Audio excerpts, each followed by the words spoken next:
ni Martin Luther King Jr. ambaye alipata kusema kwamba life most persistent question, what are you doing for others? Kwa sema kitu cha muhimu sana katika maisha haya sio wingi wa miaka tunayoishi, isipokuwa ni mchango ambao tunautoa kwa binadamu na wanadamu ambao wanatuzunguka. Africa Youth Leadership Forum AYLF ni jukwaa ambalo linatafuta kuwapa vijana fikra tunduizi, mkururo wa fikra zenye jazanda za ukuu, waweze kuongoza na kujiongoza katika aina ya utumishi ambao tunauita servant and transformational leadership. Kwa tunataka viongozi waleta mageuzi na viongozi ambao ni watumishi. So we are in the business of nurturing a new breed of leaders, aina mpya ya viongozi ambao ni wana mageuzi, ambao wanaleta matokeo chanya katika jamii. Unasema Joram, nazungumza kitu gani? So our vision, we want to see a transformed leadership culture in Africa. Nataka tuone uongozi unabadilika, viongozi wanakuwa watumishi zaidi, wanakuwa wana mageuzi zaidi, na uongozi unaanzia pale ambapo uliko. Kwa hiyo tunasema kwa nini vijana? Kwa sababu vijana ndio tunasema they are the agent of transformation, they are the agent of change, because a forest without young trees is a dead forest.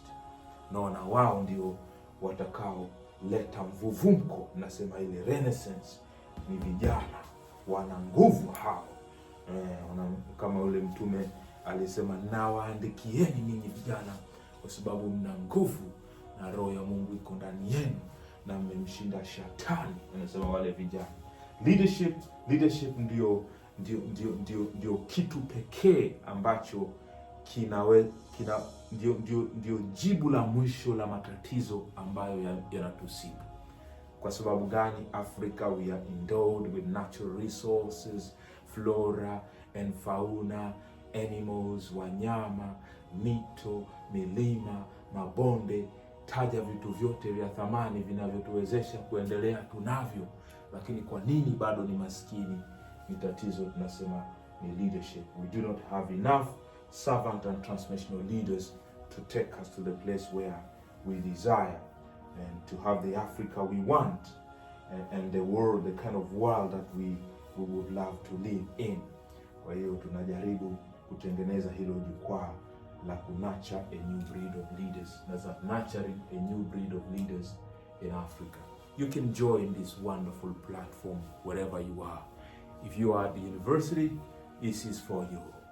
Na hata kama umemaliza chuo kikuu, this is for you.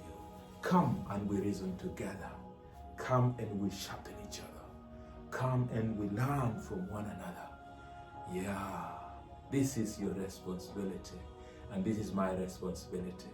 We can reach out to our brothers and sisters in secondary schools. Naweza tukawaendea katika shule ya sekondari kule, tuzungumze na wadogo zetu. Naweza kwenda chuo kikuu kule, tunazungumza na wadogo zetu, tunawapa uzoefu ambao tayari tumeupata na maarifa ambayo tumeyakusanya. Unasema Joram, nazungumza kitu gani? Ni Mwalimu Julius Kambarage Nyerere ambaye alisema, the more you learn, the more you get enlightened. Namna unavyosoma ndivyo namna unavyoerevuka. Learn, think, and put into practice what you have learned. Lo and behold, be the change you want to see in the world. Stop the blaming game. Don't complain and don't blame others. Take your responsibility. Take it upon yourself and do it. And once you do it, and when you do it, you will see transformation happening. It will begin to happen in your own soul, in your own heart. Your life will get better, and your surroundings will get better. Leadership begins with you. Take responsibility and move forward. I love you, and because I love you, I care. My name is Joram Kumbi. Lord